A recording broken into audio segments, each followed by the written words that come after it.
मैं आपके सामने कुछ चीजें जल्दी जल्दी रख देता हूं। आपको ये जो चीजें मैं बता रहा हूं ना, आप इनमें से देखते जाएंगे, ये पिछले एक हफ्ते की चीजें हैं।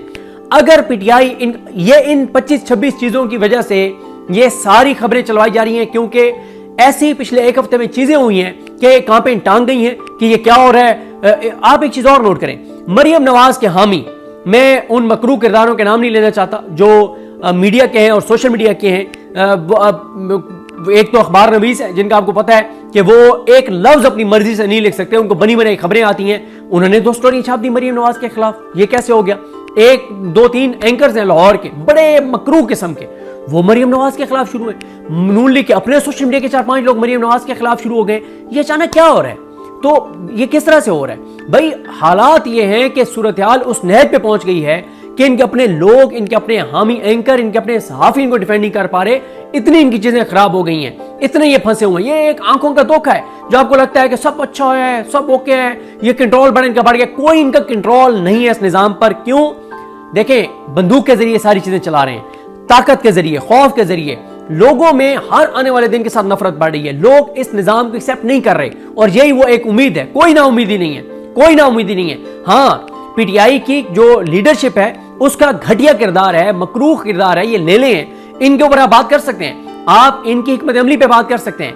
आप इनकी घटिया जो इस वक्त इनकी पॉलिसीज है उन पे बात कर सकते हैं। आप इनके कंप्रोमाइज होने पे बात कर सकते हैं। आप इनकी बुजदिली पे बात कर सकते हैं। आप इनकी हद तक कह सकते हैं कि वो खुशकिस्मत इमरान खान, जिसके साथ इस वक्त 3/4 पाकिस्तान के लोग हैं, उसकी बदकिस्मती है कि ये लोग बाहर उसके नुमाइंदे हैं जो उसकी पीठ में छुरे घोंप रहे हैं, जो उसके साथ सिंसियर नहीं है, जो उसके लिए कुछ करना नहीं चाहते, जो डरे हुए हैं, जो ले हैं। ये बात आप कर सकते हैं। इस पे अगर कोई थोड़ा सा मायूस होता है तो भी उसको वो कह सकता है, लेकिन ओवरऑल कोई मायूसी नहीं है। मैं कम से कम मायूस नहीं हूं। क्यों? मैं इसलिए मायूस नहीं हूं कि मैं जहां भी जाता हूं, मैं केपीके में जाऊं, मैं जनूबी पंजाब में जाऊं, मैं जहां भी जाऊं, मैं बैकवर्ड से बैकवर्ड इलाकों में भी जाऊं, वहां पे भी लोग इस निजाम को मानने को तैयार नहीं है, इस निजाम के सामने सरेंडर करने को तैयार नहीं है, इस जबर, बर्बरियत, फस्तायत, फिरौनियत, यजीदियत के सामने सरेंडर करने को तैयार नहीं है। वो इस हुकूमत को मानने को तैयार नहीं है, वो इस निजाम के सामने सर झुकाने को तैयार नहीं है। ये वो उम्मीद है जो ये बताती है कि अल्टीमेटली पाकिस्तान के अंदर तब्दीली आनी है, अल्टीमेटली कानून की हुक्मरानी आनी है, अल्टीमेटली हकीकी आजादी की तरफ पाकिस्तान को जाना है, आजादी, खुद मुख्तारी, गैरत की तरफ पाकिस्तान को जाना है। ये ऐसे नहीं चलेगा जिस तरह से ये चीजें चल रही हैं। तो अब आए जनाब इस बात पर कि क्या ऐसी चीजें हुई हैं जिस वजह से कहां पे टांगी हैं और ऐसी खबरें चलवाई गई हैं ताकि तवज्जो डाइवर्ट हो। पीटीआई के 9 कारकुन अब हो चुके हैं जो जेलों में रहे हैं और जेलों से आने के बाद वो अपनी जान से चले गए हैं। अगर पीटीआई सिर्फ इस एक इशू को उठा लेती तो ये पूरे निजाम को लिटा सकती थी। ये छोटी बात नहीं है कि कैद में रहने वाले 9 कैदी जान की बाजी हार चुके हैं। और ऐसा क्या उनको खिलाया जाता रहा जेलों में, उनको क्या ऐसा पिलाया जाता रहा, उनके साथ क्या ऐसा सलूक हुआ है। फिर शेख वकास अकरम साहब प्रेस कॉन्फ्रेंस में बैठ गए थे, चीफ जस्टिस नोटिस ने, भाई आपके साथ बैठे हुए सलमान अकरम राजा साहब, आपके साथ और लोग बैठे हुए, क्या उनको नहीं पता कि प्रोसेस क्या है? उनको नहीं पता कि यहाँ पे आपको एक पिटीशन दायर करनी पड़ेगी, आपको जाके 10 वकीलों को जाके वहां खड़े होना पड़ेगा, आपको सुप्रीम कोर्ट के ऊपर दबाव बनाना पड़ेगा, आपको एक बयानिया बनाना पड़ेगा। देखें, सिर्फ इस एक इशू को पीटीआई उठा लेना और इसके ऊपर खड़ी हो जाए अपने 9 बेगुनाह लोगों के साथ जिनकी जानें गई हैं, जो जेलों से आके और जान से चले गए हैं, तो ये पूरे निजाम को लिटा सकते हैं। लेकिन मसला वही है, बुजदिली, कंप्रोमाइज। कहीं से कॉल आ गई कि नहीं करना, नहीं करेंगे सर, हम खादिम, सर हम नौकर, हमारी आल औलाद आपकी खादिम और नौकर, नहीं करेंगे सर। पढ़ा ना इमरान खान, तो ये जो लोग जिन्होंने इमरान खान के नाम पे जाने दी हैं, हम तो गिद्ध है ना, हमने तो इनकी जो इनकी कुर्बानी है उसके ऊपर वोट भी लेना है, उसके ऊपर एमएन एमपी भी बनना है, सेनेटर भी बनना है। हम वो गिद्ध हैं जो इन मुर्दों को नोचेंगे, जो इनके जिस्मों को नोचेंगे, इनके ऊपर सियासी तौर पे हम अपनी सियासत चमकाएंगे, हम इनकी लाशों को बेचेंगे, प्रैक्टिकली कुछ नहीं करेंगे। कितने लोग इफ्तिखार जट के घर में गए हैं, कितने लोग जो है वो सुप्रीम कोर्ट जाकर उन्होंने पिटीशन दायर किया। अब आपको भी पता है, मुझे भी पता है कि सुप्रीम कोर्ट में पिटीशन दायर करेंगे भी तो होना कुछ नहीं है, लेकिन एक नैरेटिव बनता है, पूरी दुनिया के मीडिया के लिए खबर बनती है कि पाकिस्तान की सुप्रीम कोर्ट में पाकिस्तान की सबसे बड़ी सियासी जमात गई है कि हमारे 9 लोग जान से चले गए। बहुत बड़ा अलमिया है, ये बहुत बड़ा सानिया है, ये बहुत बड़ा एक, इससे बड़ा मैंने नहीं देखा कोई इस तरह का वाकया कि एक पॉलिटिकल पार्टी के 9 लोग जेलों से आके और जान से चले गए हों। ये छोटी बात नहीं है, इसके ऊपर पीटीआई खामोश है और इसीलिए ये इस तरह की इधर उधर की खबरें चलवाई गई हैं कि इसके ऊपर से फोकस हटे, क्योंकि पीटीआई का सोशल मीडिया तो इस पर बात कर रहा है। पीटीआई के एमएनएस नहीं कर रहे, एमपीएस नहीं कर रहे, टिकट होल्डर्स नहीं कर रहे, मेन लीडरशिप नहीं कर रही, वो पिटीशन सुप्रीम कोर्ट में नहीं कर रहे, वो तहकीकात का मुतालबा नहीं कर रहे, वो सुप्रीम कोर्ट में जाके खड़े नहीं हो रहे, वो जस्टिस याहिया खान को जाके सवाल नहीं कर रहे कि आपने कहा है कि जी 9 मई में जो है वो 120 दिन में सजाएं दो, उसकी वजह से ये अदालतों वो नहीं बात करेंगे जस्टिस जाइए के सामने, लेकिन सोशल मीडिया तो बात कर रहे हैं। उसके बाद आज जनाब इतना बड़ा पीटीआई के हाथ में नैरेटिव आया कि 12 जजेस का दस्तखत शुदा फैसला आज के दिन तक नहीं आया। 7 दिन हो गए हैं, आज 8वां दिन है फैसले आए हुए। 12 जजेस 7 दिन मुकम्मल हो गए, 12 जजेस के दस्तखतों वाला फैसला पीटीआई को नहीं दिया सुप्रीम कोर्ट ने, ना एप्लीकेशन लिया है। कितने एमएनएस एमपीएस टिकट होल्डर्स के ऊपर बात करने, कितनी प्रेस कॉन्फ्रेंस पीटीआई ने की है, ये देखें मिलना नहीं है उनको 12 जजेस के दस्तखतों वाला फैसला, लेकिन इतना बड़ा नैरेटिव आपके हाथ में आ गया कि 12 जजेस के दस्तखतों वाला फैसला सुप्रीम कोर्ट आपको नहीं दे रही।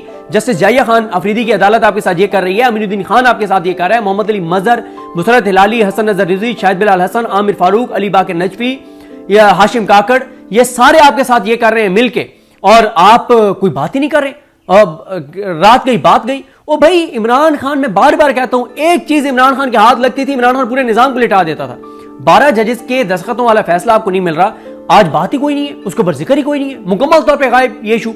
फिर उसके बाद आज जनाब इस्लामाबाद हाई कोर्ट के जो 5 आजाद जजेस हैं, मोहसिन अख्तर कैनी साहब, तारिक महमूद जहांगीरी साहब, सरदार इजाज इसा खान साहब, बाबर सत्तार साहब, समन रिफत इम्तियाज साहिबा, उन्होंने इंटर कोर्ट अपील दायर किया है। वो समाअत के लिए मुकर्रर नहीं कर रहे। कौन? अमीनुद्दीन खान, जमाल खान मुंदखेल और मोहम्मद अली मजहर, ये 3 की कमेटी है, ये समाअत के लिए मुकर्रर नहीं कर रहे उनकी इंटर कोर्ट अपील।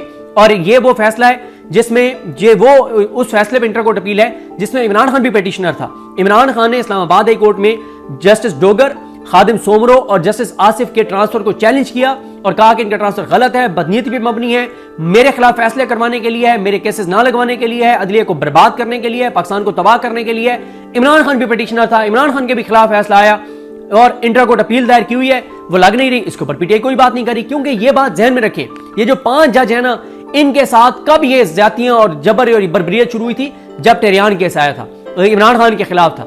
ये जजेस अपने हलफ से वफा की, मोहसिन अख्तर कैनी साहब ने और एक और जज साहब जो अब ज़ाहिर इन जजेस से अलग हो गए। फिर इन जजेस सारों ने खत लिखा, इन सारे जजेस के साथ हुआ। तारिक महमूद जहांगीरी साहब के साथ क्यों हुआ ये सब कुछ? क्योंकि वो 3 वो केसेस ऐसे सुन रहे थे जिसमें वो अपने हलफ से वफा कर रहे थे। फिर उन्होंने इलेक्शन ट्रिब्यूनल वाले केसेस में वो तीनों इस्लामाबाद की सीटें पीटीआई को वापस देने जा रहे थे, इस वजह से उनके साथ हुआ। धांधली के ऊपर वो बड़ा स्ट्रॉन्ग फैसला देने जा रहे थे, लेकिन पीटीआई कोई बात नहीं करी उन 5 जजेस के ऊपर। ये बयान इमरान खान ने इनको जेल में कई बार कहा कि जो 5 जजों इसका 6 जज का खत था, तुम लोगों ने ये मौका बर्बाद कर दिया है, इसको तुमने इशू नहीं बनाया। आज भी वो खत वाला केस पेंडिंग है, वो सुप्रीम कोर्ट नहीं लगा रही, इंटर कोर्ट अपील उनकी नहीं लगा रही। जो इमरान खान की पिटीशन मुस्तरद हुई, एक प्रेस कॉन्फ्रेंस पीटीआई की लीगल टीम ने, आईएलएफ ने, इनकी मरकजी लीडरशिप ने नहीं की। जो इमरान खान की पिटीशन मुस्तरद हुई है इन 5 जजेस के हक में, क्योंकि ये 5 जजेस भी पिटीशनर थे। फिर पिछले एक हफ्ते में पेट्रोल महंगा हुआ है, डीजल महंगा हुआ है, खाद महंगी हुई है, गैस महंगी हुई है, चीनी महंगी हुई है, बिजली महंगी हुई है, रेलवे के किराए में इजाफा हुआ है, ट्रांसपोर्ट के किराए में इजाफा हुआ है, और इतनी महंगाई की और तबाही और बर्बादी की खबरें आई हैं। कोई पीटीआई की इसके ऊपर नैरेटिव नहीं है, कोई बात नहीं है, कोई चीज नहीं है, मुकम्मल तौर पर पीटीआई की जानिब से खामोशी। महंगाई वो इशू है जो आम आदमी का इशू है, बार बार इस पर बात करनी चाहिए थी। ये उसके बाद आ जाए जनाब, सुप्रीम कोर्ट ने कहा था 7 मई को कि हसन न्याजी, हैदर मजीद और जो बाकी मिलिट्री कोर्ट से के कन्विक्टेड लोग हैं पीटीआई के सिविलियंस, इनको 45 दिन में एक कानून साजी करे पार्लियामेंट और इनको अपील का हक दे। आज 60 दिन होने वाले हैं, 58-59 दिन हो गए हैं उस फैसले को 45 दिन में अमल दरामद होना था, नहीं अमल दरामद हुआ। कोई प्रेस कॉन्फ्रेंस नहीं है, कोई बात नहीं है, कोई मुतालबा नहीं है, ना आईएलएफ कोई बात कर रही है, ना दीगर वकला कोई बात कर रहे हैं, ना पीटीआई की लीडरशिप कोई बात कर रही है। क्यों? पढ़ रहे हसन न्याजी, पढ़ रहे हैदर मजीद, पढ़ रहे हैं बाकी सिविलियन जो मिलिट्री कोर्ट से वो हुए हैं, कन्विक्ट हुए हैं, क्योंकि हमें तो फायदा हो रहा है ना, पीटीआई को तो फायदा हो रहा है, इनके एमएनएस एमपीएस टिकट होल्डर को तो फायदा हो रहा है ना। ये उनकी कुर्बानियों, उनकी कैद की वजह से इनको वोट पड़ा, इनको तो फायदा हो रहा है। ये तो गिद्ध हैं वो जो अपने जो जान से जाने वाले कारकुनान हैं उसके ऊपर भी ये फायदा उठाते हैं, अपनी सियासत करते हैं, कैदियों के ऊपर भी सियासत करते हैं, कोई बात नहीं है। फिर उसके बाद इमरान खान साहब जो हैं, मैं शायद ये एक पॉइंट छोड़ गया हूँ, इमरान खान साहब को, या मैंने आगे लिखा हुआ है, हाँ ठीक है, इमरान खान साहब को आइसोलेट कर दिया गया है, कोई बात नहीं हो रही। मंगल को अब उनकी बहन अलीमा खानम साहब को नहीं मिलने दिया जाता, उनके वकला को नहीं मिलने दिया जाता। जुमेरात वाली मुलाकात 6-7 माह से बंद है। आपको याद है कि फैसल चौधरी साहब को क्यों लीगल टीम से निकलवाया गया था और क्यों उनके खिलाफ माज बनाया गया था? कि उन्होंने जी एक इल्जाम उनके ऊपर यह था कि उन्होंने इस्लामाबाद हाई कोर्ट में कह दिया कि जी मुलाकातें हो रही हैं। अच्छा, कहा था नहीं कहा था, मैं उसमें नहीं जाता। इमरान खान साहब ने कहा कि आप सुप्रीम कोर्ट में जाएं। इमरान खान के ट्विटर पे जाके देखें, इमरान खान ने लिखा हुआ है कि मैंने बैरिस्टर अली जफर को कहा है कि सुप्रीम कोर्ट में जाओ, ये जुमेरात वाली जो मुलाकातें बंद हुई और जो सारा कुछ हमारे साथ हो रहा है। क्या पीटीआई उसके ऊपर गई है सुप्रीम कोर्ट? अगर गई है तो कोई बात कर रहे हैं, रोज प्रेस कॉन्फ्रेंस करेंगे, सुप्रीम कोर्ट में हमारे इतने केसेस पेंडिंग है, रोज प्रेस कॉन्फ्रेंस करके सुप्रीम कोर्ट जाके बताएं, रोज जस्टिस जाहिया अफरीदी की अदालत में खड़े होकर बात करें। ना कोई जस्टिस जाहिया अफरीदी की अदालत में जाता है, ना उनसे कोई बात करता है, ना उनके वाले से कोई प्रेस कॉन्फ्रेंस करता है, ना सुप्रीम कोर्ट जाते हैं, ना ये कभी इन्होंने एक आज तक कोई पेपर के ऊपर लिख के नहीं जारी किया कि इतने हमारे केस सुप्रीम कोर्ट में पेंडिंग है, जस्टिस जाहिया खान अफरीदी नहीं लगा रहे, एक भी इन्होंने डॉक्यूमेंट जारी नहीं किया। ये हालात हैं इनके।